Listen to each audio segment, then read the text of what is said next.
appreciate it. Thank you. Thank you so much. There we go. Sorry. I'm really short, sorry. Thank you guys all so much for coming out tonight. It is so awesome to be home. I am so happy to be back in Arizona. I've been on my book tour the last 3 weeks, and it's a nice cherry on top of the Sunday to do a signing here. I was going to talk for a few minutes, but people normally, when they come to these things, like to ask questions. You came out here tonight, drove all the way out here, you should get to ask whatever you want, and I will answer almost anything.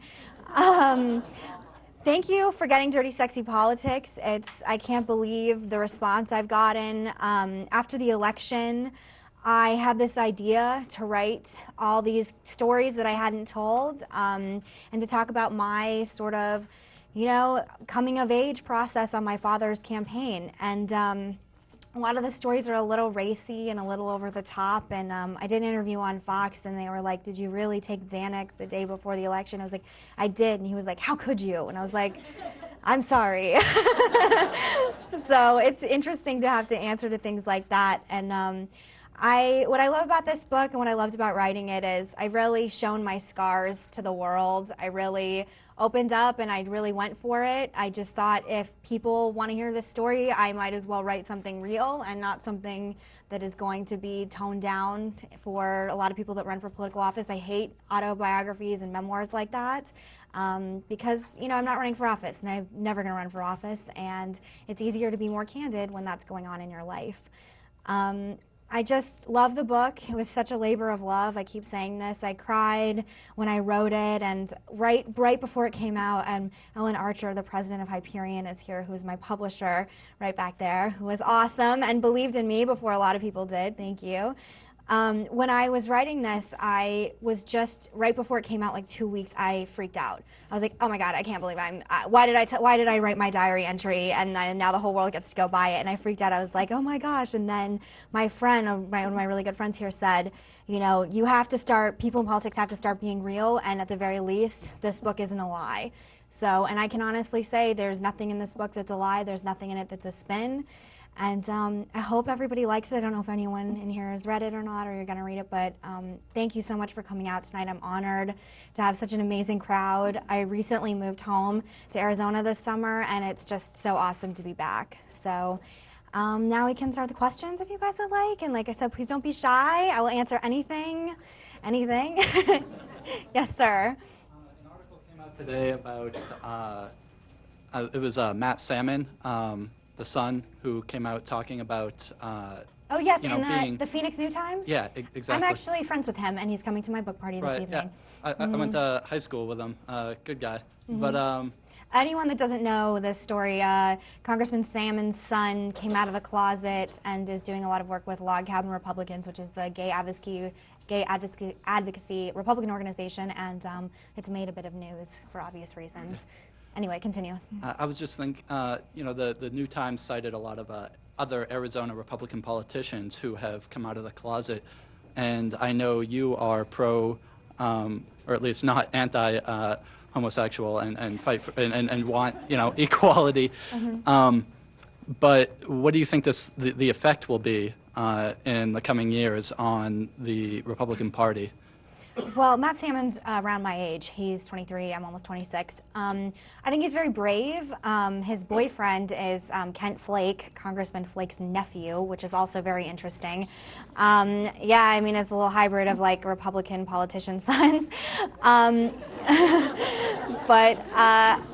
I think they're really awesome. I met them through Log Cabin. I think it's very brave, and I told him in the article that came out, you're going to be ready for what's going to come next, because a lot of vitriol comes out. I believe that gay marriage rights and don't ask, don't tell is very much so a generational thing. Statistically, it's also a generational thing. I have supported gay marriage for a very long time. I continue to. It has made me a pariah in some areas of the Republican Party, in some events, and some people straight up don't want me there, they don't want me on their show, and that's it. And I'm not going to dish right now who it is, but you'd be very surprised at some of the people that had such an adverse reaction. I'm almost 26 years old. My mother also, who is also here, right there. My amazing mother. My mother posed for the No Hate campaign with me about 6 months ago, which made a lot of news. And I just want to fight the good fight, and I want to be on the right side of history. Arizona has a very interesting history with gay politicians. You know, I'm also friends with Neil Giuliano, the former mayor of Tempe, and I just, you know, continue fighting the good fight. I don't think you can't be against Don't Ask, Don't Tell, and be for gay marriage and be a Republican at the same time. I think they're completely different things. So, does that answer your question well enough? Okay, great. Yes. Or green shirt and then. Hi, Megan. My name is Daniel, and I'm an undocumented student. You're one of an my undocumented friends, student? Correct. Mm-hmm. One of my friends who... Very brave saying that in front of a crowd. You have to sometimes. Uh-huh. My friend, this morning, he identifies as a Republican. He went to a recruiter station and asked to enlist and to serve his country and die for it if he has to. But they didn't accept him because he's undocumented as well. Mm-hmm. And he has been here as a child, as have I. You're a light of hope for many young Republicans. Thank you. Who see things different and see things, have a vision that's different than what we have now. A vision in which you can be Republican, but not be hateful, not be a bigot, and be willing to talk about issues that are hard to talk about, but that have to be dealt with. Next week, the DREAM Act is going to be voted on. Mm-hmm. And that's my future, and that's my friend's future. That's his future in the military, and it's my future in law school. Mm-hmm. Do you support legislation like the DREAM Act that would give children the opportunity to become legal by joining the military or going to school? I do. Thank you.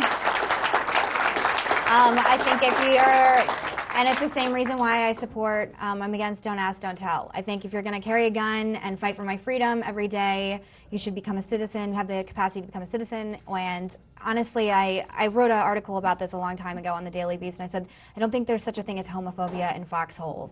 And I agree. I think if you're fighting for the same thing and you're fighting insurgents, I mean, God bless you. You know what I mean? So thank you for your friend's service. Or was he not accepted into the military? No, he's undocumented. He cannot enlist.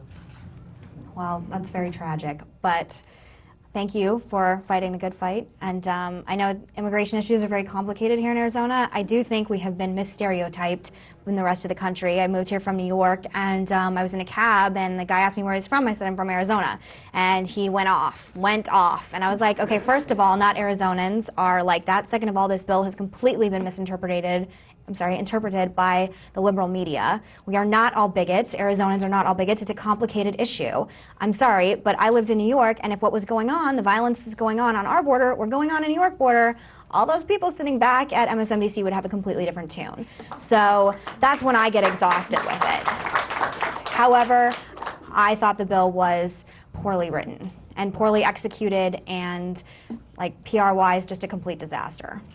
So. Thank you for your support of the DREAM Act as well. Thank you. You're welcome. Anything else? Yes. Hi. Hi. I'm glad your mom's here because I was calling you later behind me. I have a 26-year-old daughter. Mm-hmm. I was born and raised in Phoenix. My 84-year-old mother was born and raised in Phoenix, and my daughter obviously was born and raised here. And she works at ASU, and she has degrees from there, and she has degrees from Grand Canyon University. And I read a little blurb here that your parents supported you in the writing of this book. Mm-hmm. Did both your parents support you in the writing of this book? And then you said they may have been sorry. Yes, my parents were just happy I was employed after the election. My parents were just happy I was employed after the election. So when you showed your parents the manuscript, Mm-hmm. were you nervous? Very, very. We raise our children, and then they go out on their own, and then they do their own thing, and then they write about us, and then we go, uh-oh. Yes, They yes. promote- Is your father still in office? Yes, he is, yes. He's a very prominent person in the world. Yes, yes. Yeah, well, I signed my book deal, a year and a half ago, so a little bit ago. Both my parents supported me. They knew the general concept. I said I was going to write a memoir, and they're my parents. They know who I am, and they knew I would be candid. I gave my mother chapters along the time, and she's standing right there. She can attest this. Chapters, I would email them to her for her to sort of look over. And then when the final manuscript was done, I sat down with my mother, and I was like, read the whole thing. This is what it is. And she said, I freaking love it. It's awesome. That's that.